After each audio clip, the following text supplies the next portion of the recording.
I guess the main thing, and probably most of you have heard today, the county made the announcement of a settlement that was made in the amount of $2.95 million to the Geer estate for the civil suit that had been placed against them.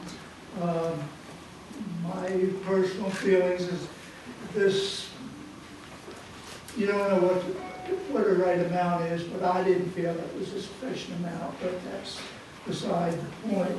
I agree with you. The main thing is that it's another step in the right direction. Over the last few months, we've begun to see some action as far as John's death is concerned. I mean, we went along for 17 months without hearing a word from anybody or anything. Finally, we're getting some action, and this is just, in my opinion, another step in the right direction. But we've still got a long ways to go to really justify, or we'll never justify John's death, but to make it something that he didn't die in vain. What the work that you all have been doing and the attention that you brought to this whole situation has been very helpful, and I'd like to thank all of you for what you have done to help the situation and bring it to the public a little bit more, and hopefully this will continue. Possibly this ad hoc committee that's been formed will have some benefits, but I personally, I want to see it before I believe it. Too many things have been words said, but not much action. And I personally think, I think probably a little bit more about what's taking place in John's case than most of you do, and there's a lot of it hasn't been made completely public. But I think the police department has made several errors that need to be corrected, and it's through organizations like yours that will possibly help this. If anyone wants to have any questions related to the case or anything, I'll tell you anything I can, but that's all I have to say. This was a civil suit against the police department, or has there been any criminal charges placed No against criminal the charges as yet have been filed. Adam Torres, the shooter, is still on the police payroll, and my money is still paying for his salary. So that's not the most pleasant thing to think about, but that's the way things are. Yeah. I'd like to comment. My name is Sal Culosi, and my son's the optometrist that was killed 9 years ago. So I know what you're going through, and I know that you would give that money back to have your son here. No Rather question about that. There's no question about that. Well, it's not mine. The money is going to the children. I understand. I'm just the father. I understand. It's painful, and I walk in your shoes.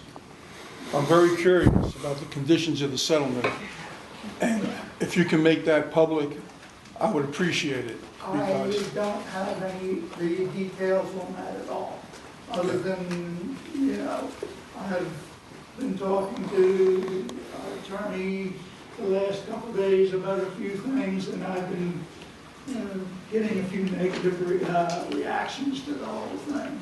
So there's really, I don't have any details of the settlement other than the amount. I just know the county ain't doing something out of the goodness of their heart. Okay. No, So there's something in this settlement for them, and I'm wondering what it is. That's my only question. Who is the attorney? Mr. Lieberman. Anyone else have anything they want to? Was it the police department in general, or were there any supervisors of, like captains or majors or police chief? I don't know. Or was it supervisors of the Fairfax County Board of Supervisors? You'll find that the settlement settled all that in the favor of the county. That's what a settlement does. It doesn't own up to any wrongdoing. It just says, we'll give you this money if you just go away. Basically. But the original case, did it name people specifically? No, the original suit did not, because the original suit was filed in September. And at that point in time, we knew absolutely nothing. We didn't know who the shooter was. We didn't know any of the circumstances of the case. Jeff and I both witnessed the shooting, but we still did not know what was taking place because we could not hear the dialogue of what was going on back and forth between John and the police department. And we're there, and all of a sudden, shot is fired, and then it hit the fan. I mean, things just went downhill from there. Mr. Geer, was some of the emails and other information that Ms. Yancey got helpful in your finding out more? Has she made those available to you? I haven't really seen them, and I haven't done a whole lot of looking on it. I know that I've been given some information through our counsel and everything as to the status of certain items and all that has, I'm pretty sure has not been made completely public at this point in time. I think this is one of the reasons for the help with the county wanting to settle as quickly as they could, because of the fact that they didn't want the names of the individuals and all brought forth, because the initial complaint or suit had no names whatsoever. It was just John Doe 1, 2, 3, and 4. Is it proper, Nick Beltranti, help me, information that's gotten through the Freedom of Information Act is open to the public, Yes. is it not? Yes, it is. Anyone? Yes, Okay, certainly is. okay. I think the policeman was Adam Torres. Yes. Yes. Yes. But like, you know, there were other policemen and then his supervisor and various other people who were involved in the first police review that basically whitewashed the issue? No.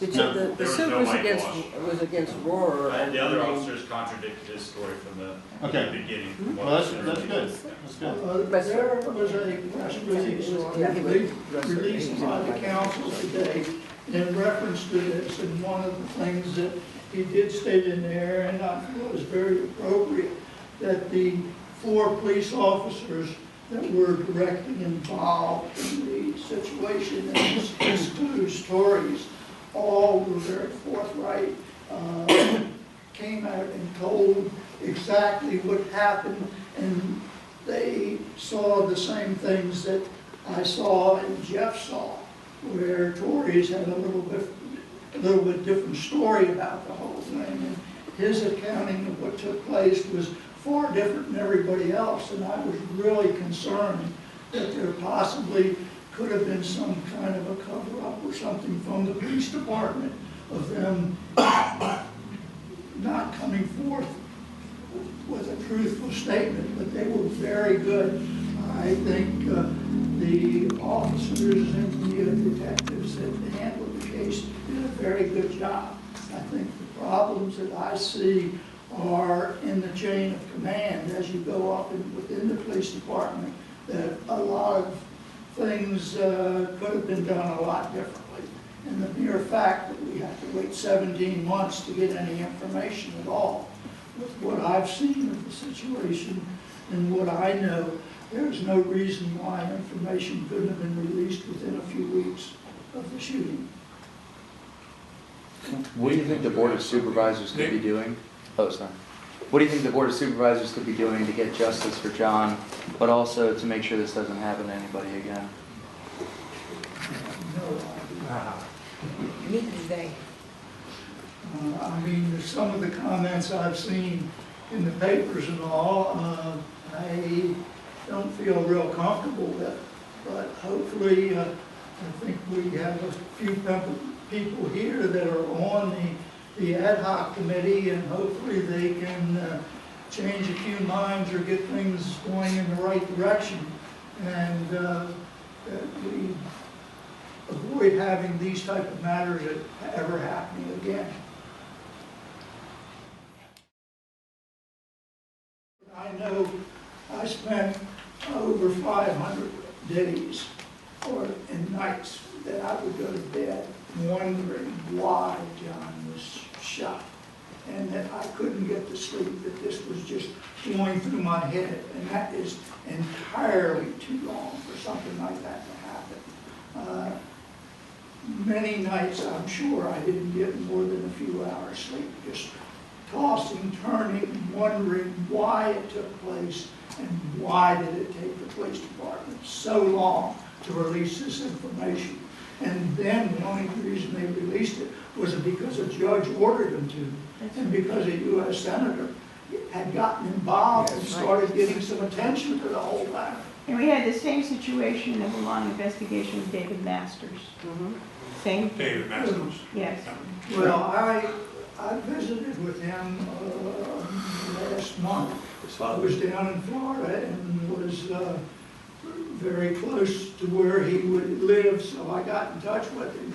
And when I heard his story, it really made me feel bad that here was a man that had his son shot, and they've still never told him anything. That's right. The information that he has obtained out of this whole thing has been a little bit that he's been able to dig up, and that's the end of it. And I would like to see somewhere, somehow, that some justice be done as far as he's concerned as well. I'd like to make a commentary. I'm somewhat of a journalist for justice,